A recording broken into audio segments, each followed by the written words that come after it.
the default is admin, and the password is default password is access2. Okay. Now just log in, and you have to go to upload service,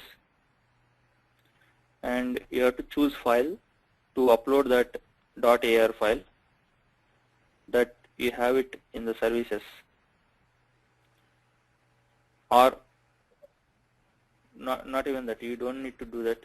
You can do either ways. You can directly copy that file that you built earlier in the samples to that services folder, or you can deploy that using the access2 provided UI also. So if you want to use this, choose file and choose the file that you have built, which is in the samples quick start build. Upload that, and once you do that, go to available services. If your installation and uploading, if your AR file is fine without any issues, this will it will be listed in the available services. If there are any errors in your build,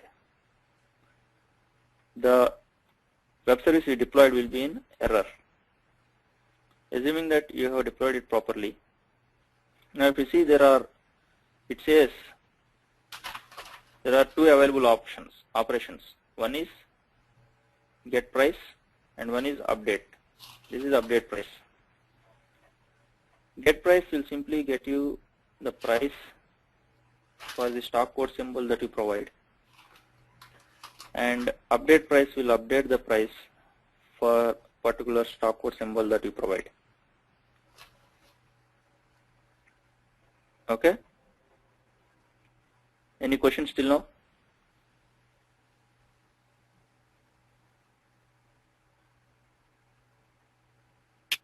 I think I will get this when I do it personally. Like I'm listening, I understood what you said, but I will have to do this once again and so on. That's right. That's right. Anything, yeah. If you do one time, then you will understand it better. Yeah.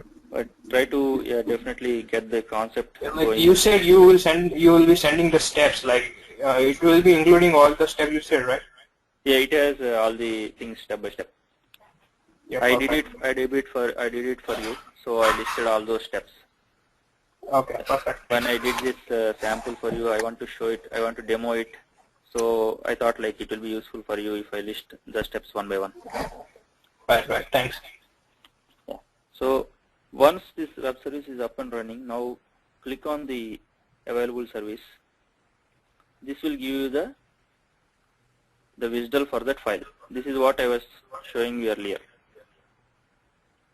This is how you get the visual.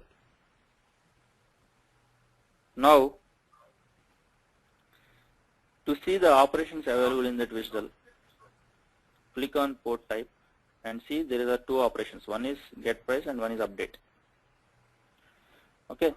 Now, you want to test how this web service is working, right?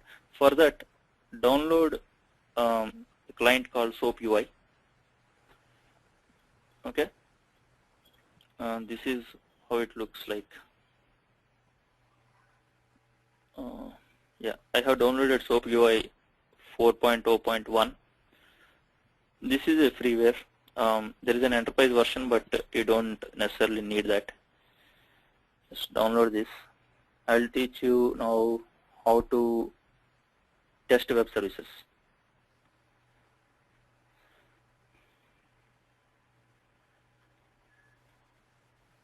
So the client is usually someone else, right? You are the service provider now. You are providing a service for a stock code symbol.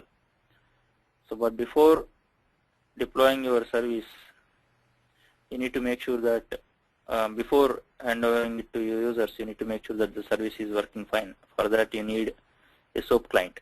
So this SOAP UI is a SOAP client that helps you to test web services, and that is widely used. Okay. Now, here if you see, upon logging in, the first In the navigator, there will be projects section, and now you have to create, right click on that, create a new SOAP UI project. So let me call that project test. Now here it asks to provide initial visual URL. Okay, now you know what is the visual URL. So you know this visual URL, right? Just copy that.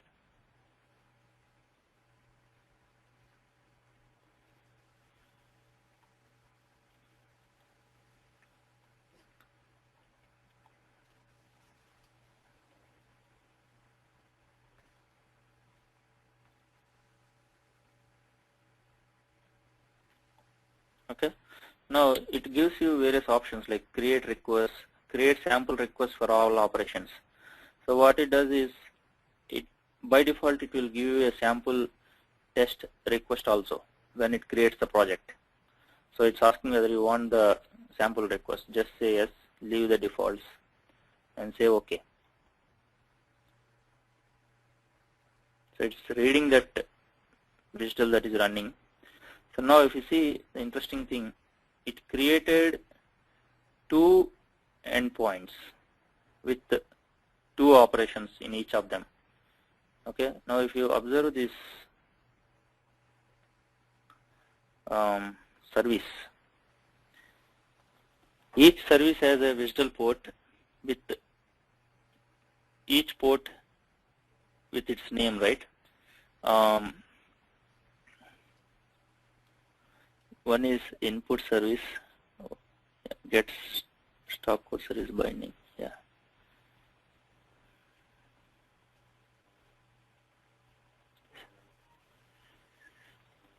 Let it open.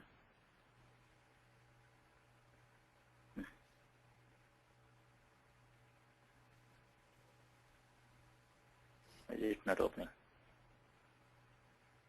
Okay. So a similar request I created here. This is same as this. So now I'm opening this. It provides get price and update methods. I'm opening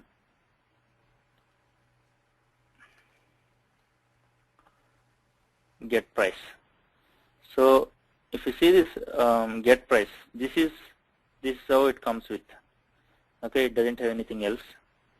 So here you see this is a SOAP message, SOAP request. The SOAP request has 2 parts. One is SOAP envelope. The header is SOAP envelope, and inside SOAP envelope it has 2 parts. One is SOAP header, and the other thing is SOAP body.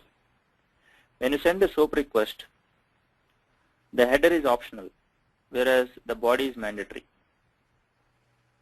Okay, and this body is generated from the schema that is there in the visual. You see this visual types, get price request. So it says that it accepts one parameter, which is get price. Now it generated a get price schema definition, and it has one string, which is a symbol, right? Similarly, for get price or update request, it has to be an update. If you see, if I open update, so it